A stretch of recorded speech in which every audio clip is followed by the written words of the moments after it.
What's up, 3? Oh, boy. No way. What up with it? What's up? What up, 3? That's just me and 3. We go way back. No, so. no, I like that. 3? No, you don't go back like that. Mike 3? Ryan thinks he goes back like that.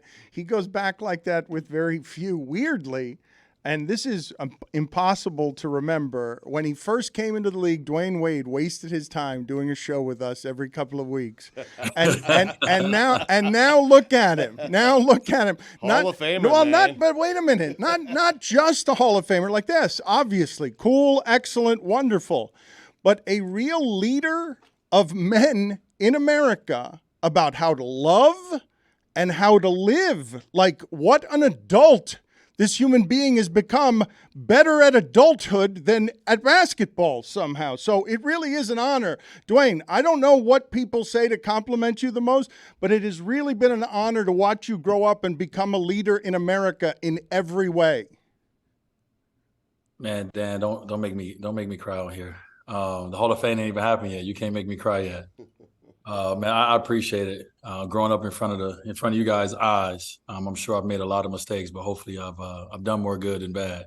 So thank you for all that. But can you tell people, Dwyane, because you talk about leading with love, and you really have. It seems like you've learned how to love as an adult, led by your wife, led by your family, led by believing in important things and trying to be a decent human being. It's really been an honor to watch how you lead away from the court, because you learned so much your first few years here about things that needed to be learned when a young man doesn't know anything about fame and money or any of that stuff. Yeah, I mean, I think when you guys got a chance to get to know me a little bit in Miami, I was very quiet, very shy. I didn't say a lot, but I always sat back and I've always observed people. I've always listened before I talk. And so, a lot of the things I speak on, a lot of things I say, it just really comes from my experience and the knowledge that I've had throughout this world. And so I give a lot of credit to my father. I had a great father. A lot of people don't hear about my dad in my story, which we'll get to a little bit more in the Hall of Fame. But my dad was really an amazing example for me growing up. I watched a man be a man. He took custody of me at 9 years old when my mom was going through her troubles and really stepped in as a man. And so I give a lot of credit to my father for a lot of the ways that I think about, how to be a leader and how to be, a parent. And not just that, but that you would marry a woman who would teach you how to raise a family, like how to be a dad of the highest order, giving the highest support and belief you can to a child, no matter how difficult the circumstances. 1,000%, Dan. Man, we playing in the NBA, playing with the Miami Heat, we went to the finals a lot of times. So 9 months out of a year, we were, preoccupied with our sport. And so who mans the house, in a sense. And so our village has done an unbelievable job. My wife has done an unbelievable job of stepping in and being a leader in the household when I cannot be there, being a voice in the household to continue to keep the things that we want as a family, we want to see, keep those things going. And so I give her a lot of credit for the exposure that she's given me throughout life.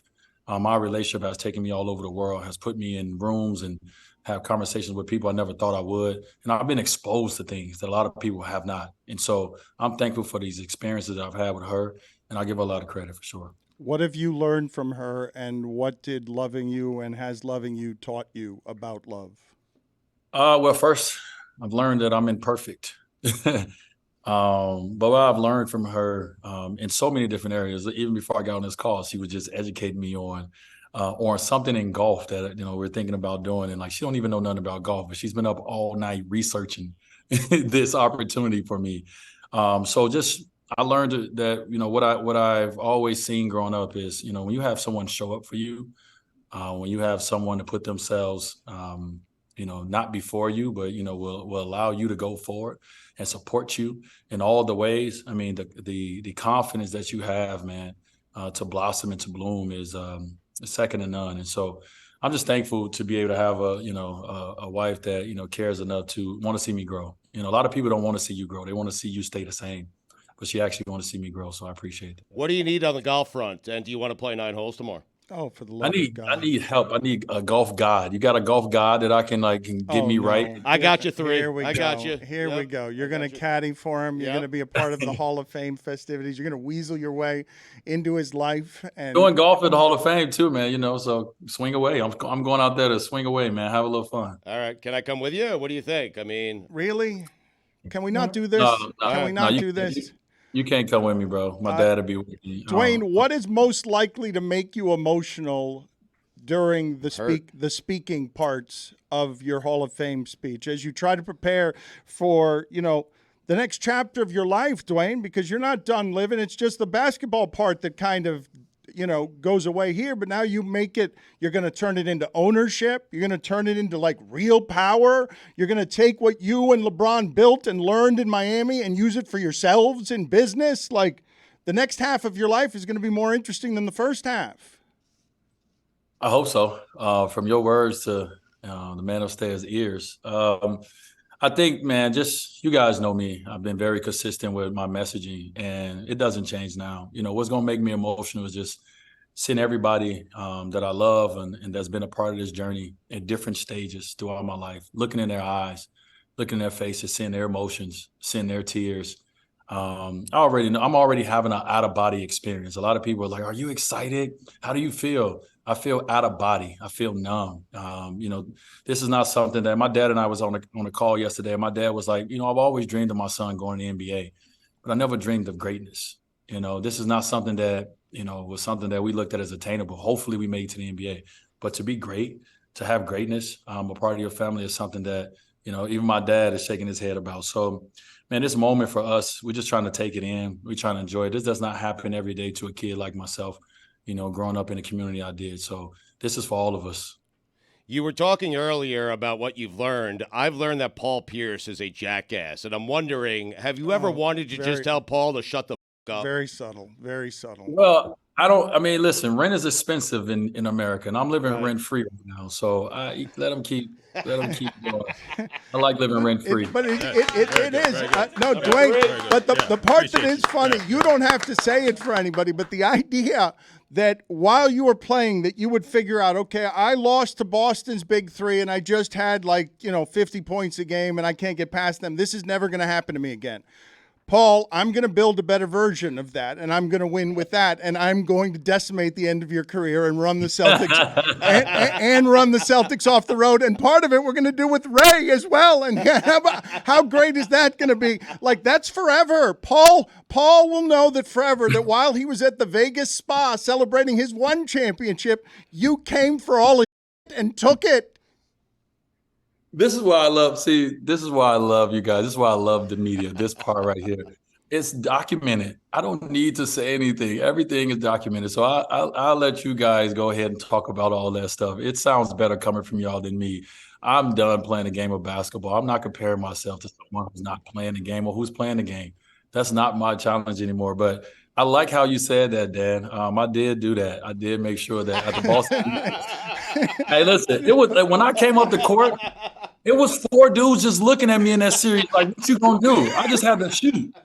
And so I was like, never again. You won't get me like this again. I mean, it's what you did. You got pissed off and you said, LeBron, LeBron, let's run the league for a while and Chris will come too and it'll be kind of great. That's how it came together, is it not?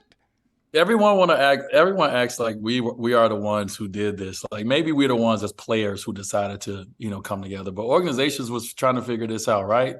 And so it was our time and we had our time. And I got tired of that. LeBron got tired of that, I'm sure. That's why we decided to get together. When you're coming up the court and you got 4, 5, 6 dudes, even the coach looking at you, calling all your moves, the plays out, leaving guys open.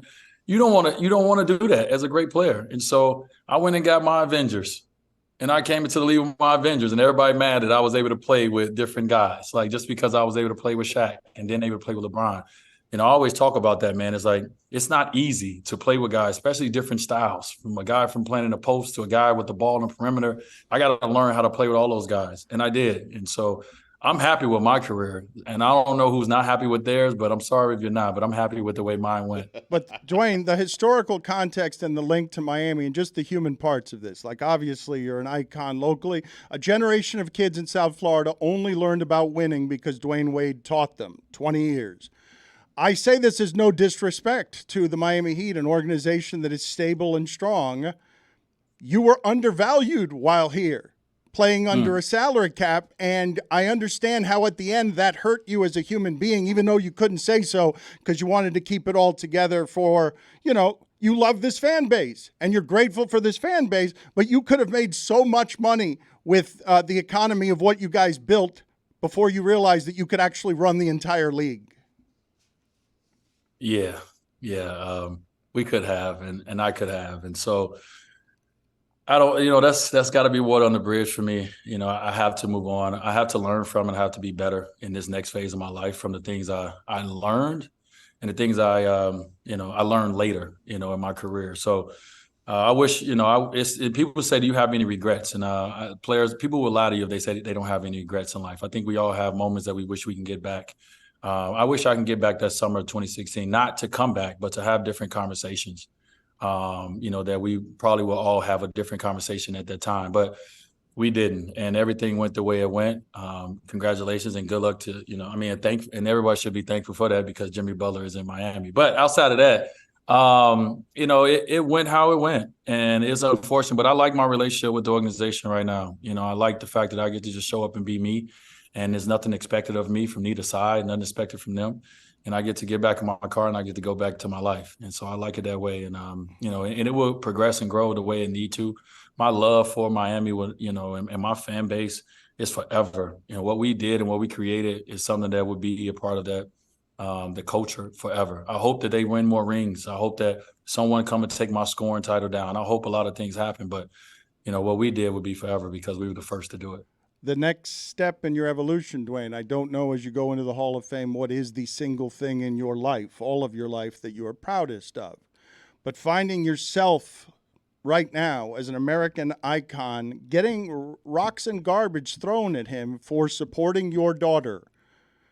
You could not have imagined that at any point along the path that you would have to lead from there, through America, through division of a complicated time where you'd be like, can we just extend to my child parental love, and how about everyone else stay out of this because I want to love my child from here, and I'm going to learn and support and do whatever I need to do in order to be a leader here. You've been unbelievably strong here, Dwyane. You couldn't have expected the avalanche that has come your way. Nah, man, no way. I think, when we're on the court, you looked at us as a superhero, figure, but off the court, I'm just like everyone else. I'm a son, I'm a husband, I'm a brother, I'm a father. And, what I told myself when I had kids is, no matter how imperfect I am, no matter how many mistakes I have, the mistakes I'm going to try not to have is with my kids. I know what it's like to have someone believe in you, to have someone listen to you. You're looking at it. You're looking at what can happen when someone actually believes in their kid. And my family did to me. So that's all, man. I just want to be the father, that understands that you're not me and that you are you, and let me get to know you. And in the midst of that, I'm going to celebrate you. I'm going to love you, no matter what you do, no matter who you are, because that's just what we do. That's just what I'm supposed to do. You didn't ask to be here. This was my decision and my choice. And so, my choice is to love, regardless of the hate, regardless of the loud noise. I feel like love will come through, even stronger and even louder. And so in the midst of that, what I do enjoy is I do appreciate the families that have approached my family and I, that sends us flowers, that sends us letters, that thank us for speaking out on something that, may seem to be uncomfortable because of the hate we get. And so I like to focus on that, man, because there's so many lives that are being changed because of, us deciding to share things that are probably uncomfortable to my daughter's eye. Who wants to have their sexuality, their gender, their everything talked about at the age of 16 years old, since the age of 12 years old? How does she, she still has to go to school and try to maintain a 4.0, try to be, a regular person in this world, a regular, human being. And she's getting hate just thrown at her for trying to live her life.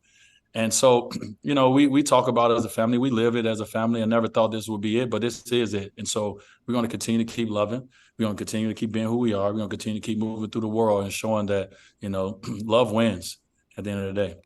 Dwyane, that is hopeful. It is positive. You are these things. Can you explain to me on your way out? And I want to congratulate you again for being a Miami icon, an American sports icon, representing the city, always great for 20 years, even through uncomfortable navigations of power and money.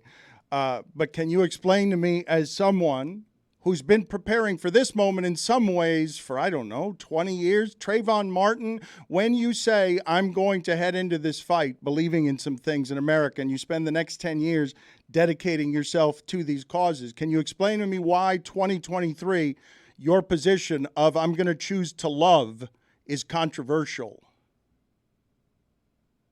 That's the world that we live in, obviously.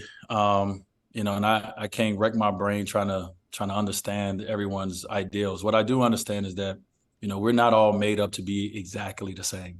We're not all made up to think the same.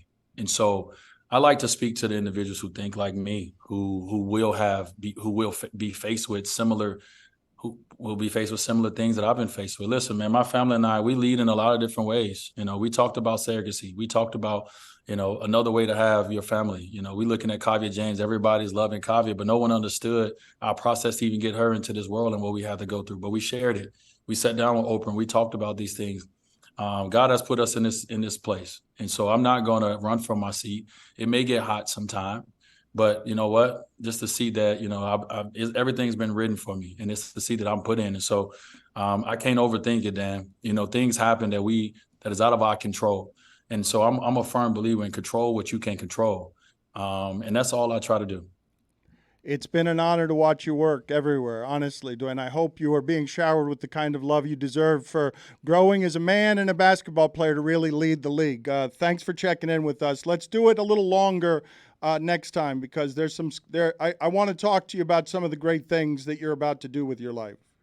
But listen, I appreciate you guys. I've always appreciate getting a chance to talk to you guys and this platform, Dan, watching you grow to the place that you have. And, literally. And the inspiration and aspiration that you give to people, man, doing it your way, doing it the Dan Le Batard way, has been incredible for me to sit back and watch. So I'm a big fan of all you guys, man. Y'all, it's like a comedy show over there at times. Thank you. But in the midst of that, you deal with real life things, man, just like I do. So Dan, I want to send my condolences to you and your family, from your brother David. I know so many people that know you and so many people that know your family and all the work that y'all have done and all the love that y'all have given to everyone. So I just want to send some love back to you guys as you deal with this time, and just say, listen, we all are here. We all are sharing our love, and we respect you so much. Thank you for being one of the voices, one of the faces, and the attitude of Florida. Appreciate you. An honor, sir. Thank you. Keep your head down, Dwyane. Okay? Head down. On the golf course, I will. Yep, that's what I'm talking He's about. just trying to get 9 holes with him. That's all wide he's trying to stance, do. get that right shoulder up, slow on the backswing, head down. Okay, I'll see you They tomorrow. said if someone tells you keep their head down all the time, they don't really know what they're talking about. It's the worst advice I can give you. It's the worst advice you can give. You saw right through him. It's the worst advice. Listen, I'll see you tomorrow on the range. Okay? Later, 3. Love you, Dwyane. All right, guys, respect. Love you. Thank you, Dwyane. Love you. Love. Yes. Don't embarrass me. Don't embarrass me.